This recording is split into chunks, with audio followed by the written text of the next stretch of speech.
live in beautiful downtown Boston. This is the Jeff Santos Show on the Revolution Radio Network.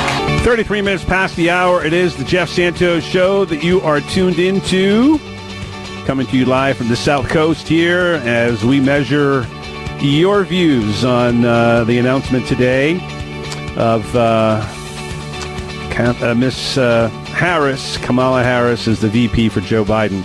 844-713-3459. Let's take the pulse of our great Renaissance man. He, of course, is a great reporter. Democracy Watch News, Daily Kos, on the Jeff Santos Show every Tuesday. He is also, of course, a great musician. And, of course, he is Mr. Mark Taylor-Canfield.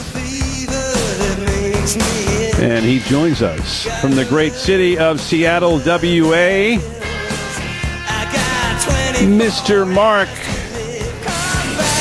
how are you, my man?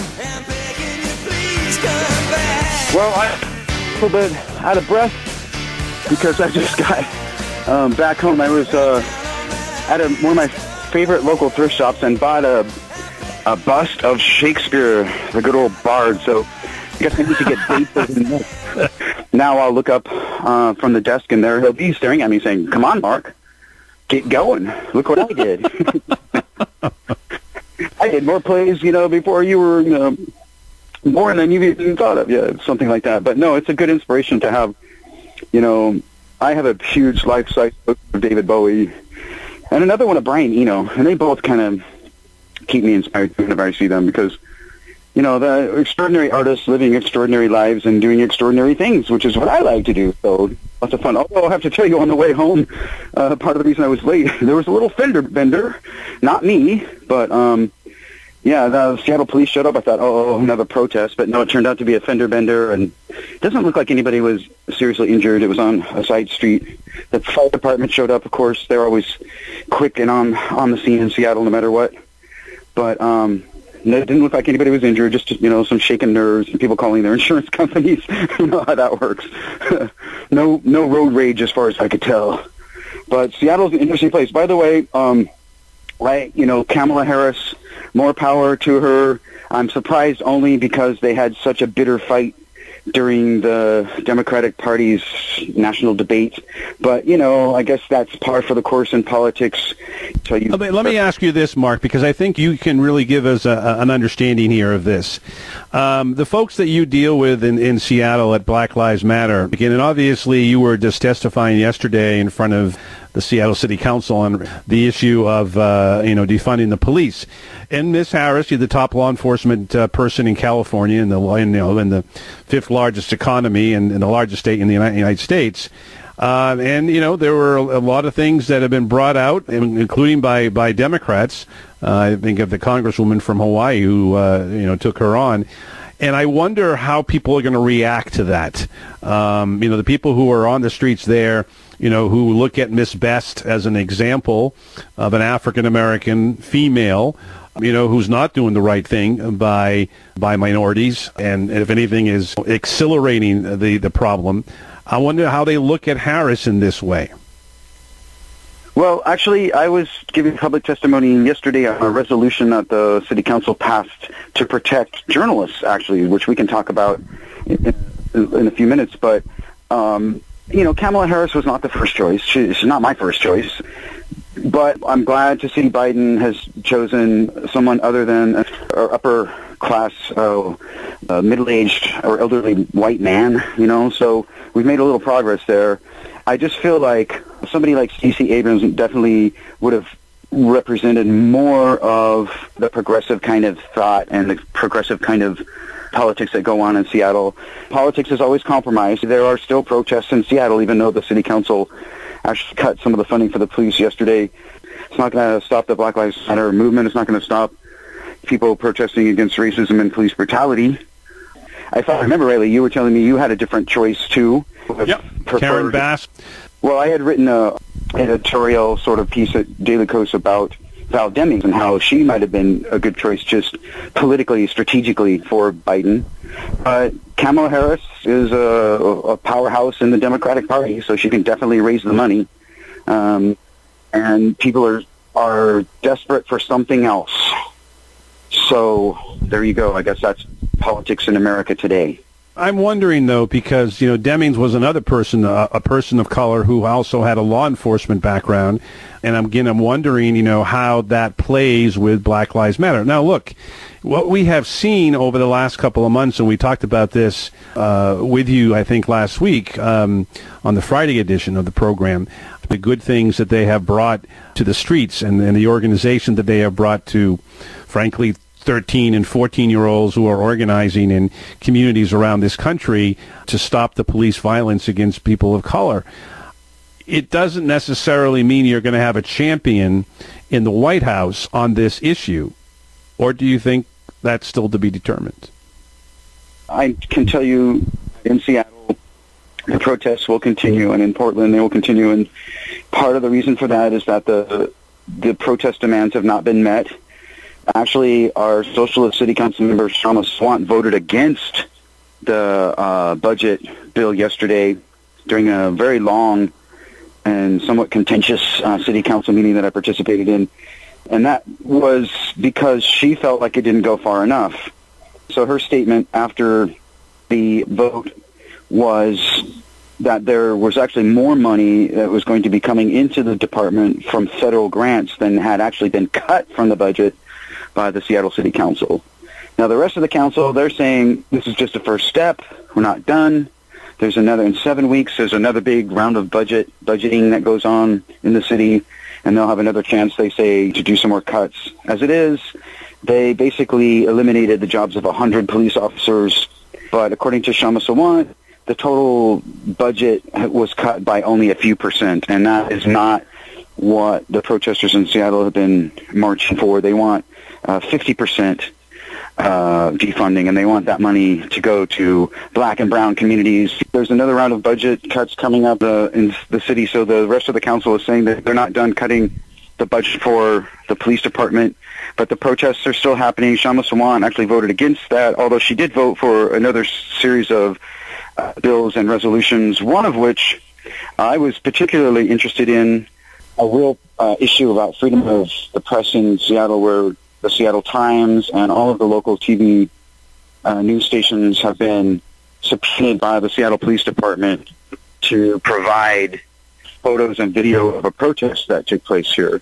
Of course, originally the newspapers and the TV stations declined it, and the Seattle Times did an editorial about, freedom of the press and why it's important that, independent from the police department so that, they don't get accused of working with the police department and helping with enforcement and things. So there needs to be a separation between government and press and policing and press. So unfortunately, a judge ruled that they have to turn over, a King County Superior Judge, so that they have to turn over these photos and video to the Seattle Police Department under some restrictions. So now we're waiting to see whether they appeal it. I hope they will. But in the meantime, the Seattle City Council passed a resolution which is geared at trying to protect some of the legal observers, the journalists, and the medics who have been targeted by police at some of these protests.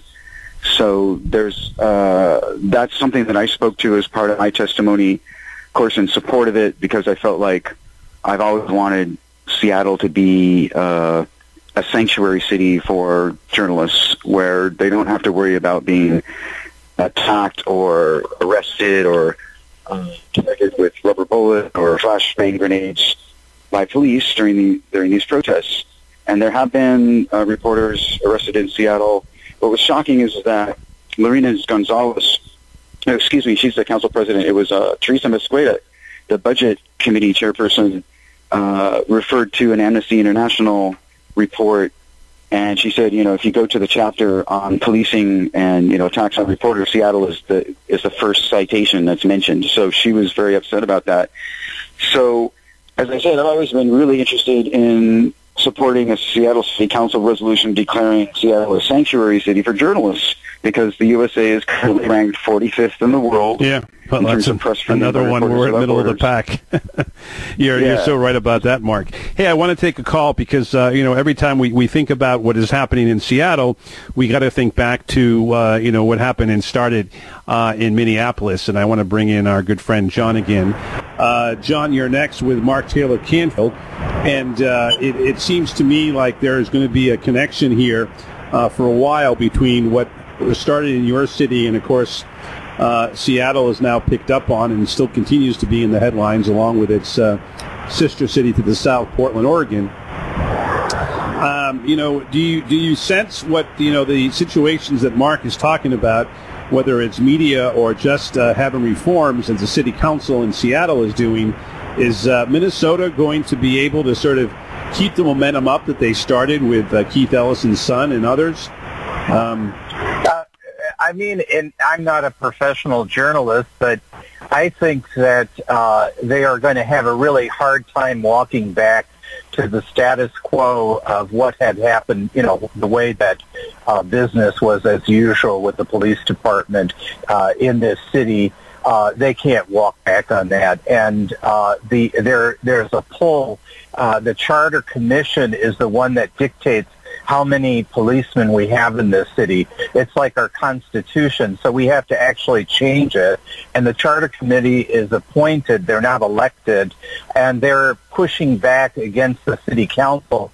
But I don't think that next year things are going to be any different because the cat is out of the bag, and people like myself, I think for very practical reasons, would like the police department to change. I don't want my city run by a racist, police, not chief, but the head of the police union, as is in Portland.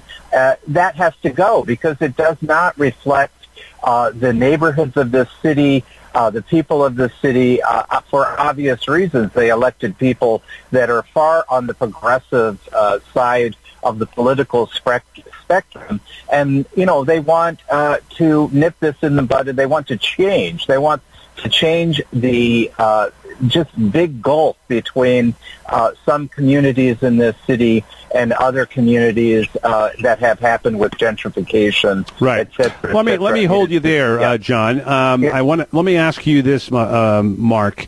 What John is saying, he's a middle-aged guy who is obviously frustrated with the actions there in his home city of Minneapolis. Are there people, young, old, in Seattle who are equally upset? And is this going to affect how the mayor, whether she survives a re-election?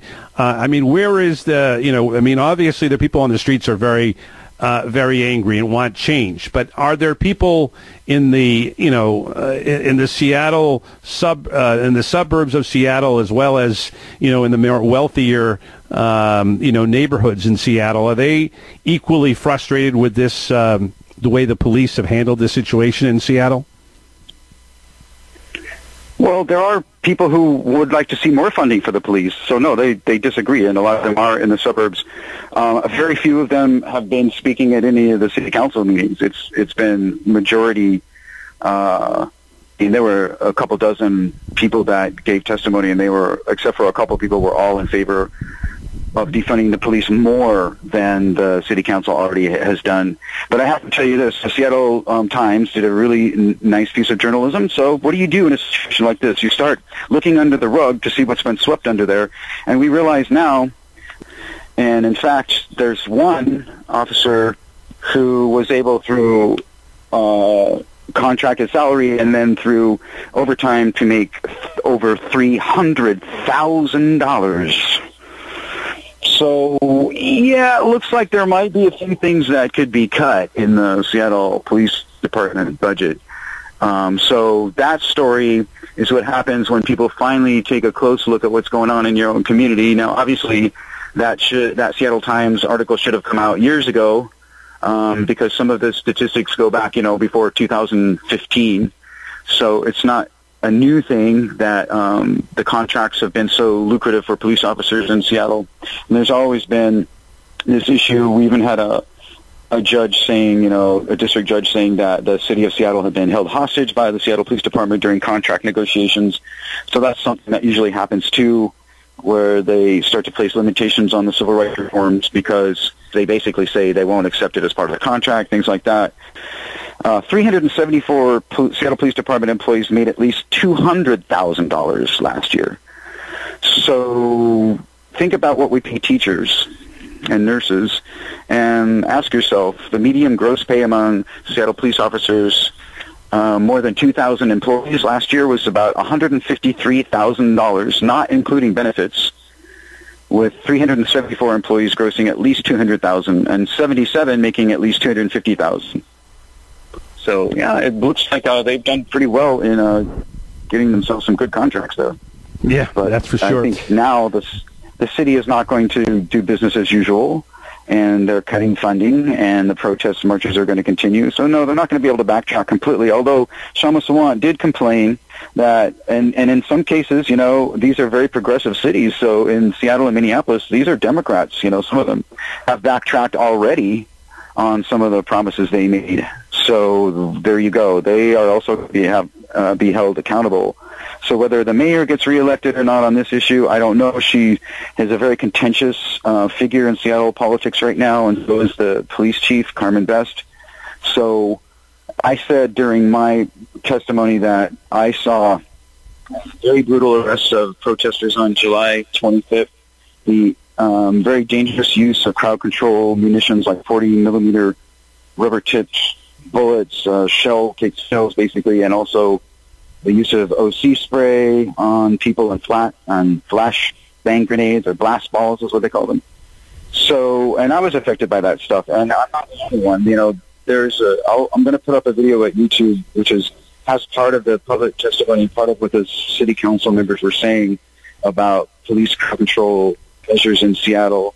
And actually, Teresa Mosqueda made a very passionate speech in favor of freedom of the press before the resolution that they passed. And so there's a lot of change happening, and the city council is very, very aware that people want change. So they're not going to go back and hide in their ivory towers. But it doesn't mean, and they said this themselves, it doesn't mean that it's going to happen overnight, and it doesn't mean that it's going to be pretty. It doesn't mean that it's always going to be friendly and that there won't be contention involved, because there are a lot of political interests involved. There's the business community, which doesn't really like the protests. There's the protesters who think that the city government doesn't really represent them. And the only bulwark between the grassroots democracy in Seattle and the police department at this point seems to be the city council. They seem to be the only ones that are willing to try to push reforms. Meanwhile, trying to also provide relief to an economically depressed community and suffering from a pandemic. So they've got their hands full. Believe me, this has not been a normal year. But I was saying also that I was really amazed by Lavina Gonzalez. There she is on the live stream, which is, how all of the city council meetings are done now, and I hope they keep that option. The meetings open up again. So disabled folks really should be able to participate from at home that way. Right. This issue of police reform is going to be, I would guess, and if the Biden people don't make this a central part of their campaign, they are clueless in what they need to do here. It would seem to me that whether or not Biden and Harris go to Seattle or go to Portland, with mayors and other elected officials, of course, really understand what is at stake here. I mean, this is an issue that I think has resonated with young people in particular, say 15 to 35 at the very least, and maybe older as well, and particularly people of color. And I think this should be something that that Joe Biden should be aware of. He's obviously was silent on this in the early part of the primary, and not much since he's really been very limited in terms of his speeches. What do you make of this before we roll? Well, obviously we need to reform politics and electoral politics, especially in this country, because to me it is a problem that the main opposition candidate is an elderly white guy who probably hasn't been to a protest march in 30 years or something. So It concerns me. I'm not saying that he wasn't there for the unions, and things like that, but at the same time, he does not represent a large majority of the people in the United States, so that concerns me. I'm glad that he chose someone of color, a woman of color, especially as a running mate. That's a smart move, and I was hoping that would happen, and I'm glad that people held him to that. That's one signal right there that the grassroots can demand things and get it done if they're consistent about that demand. So we'll see what happens in Seattle and Minneapolis and Portland and cities across the country where, the unrest continues because people still don't think that the political system actually completely represents them, especially people of color, women, immigrants, people who have been transgender people who have traditionally been suppressed and oppressed and no doubt about discriminated that. against. Well, Mark, we appreciate it, my friend. And check out my videos. Yeah, check out your videos. And Twitter and Facebook and Democracy Watch News, where we're trying to cover all this stuff. And keep up the good work, Jeff. Thanks for letting us report these important stories to this very intelligent and well-intended audience. So I really appreciate everyone. Thank you. Thank you, Mark Taylor-Canfield. I really appreciate it. Just a couple of seconds, folks, before we roll here. We're going to be obviously focused. We're going to redesign our lineup over the next couple of days here to focus on the Harris pick and where we go from here. Most importantly, it's going to be the concerns of this audience and the audience that is progressive in general to put the pressure on Joe Biden for these cabinet picks.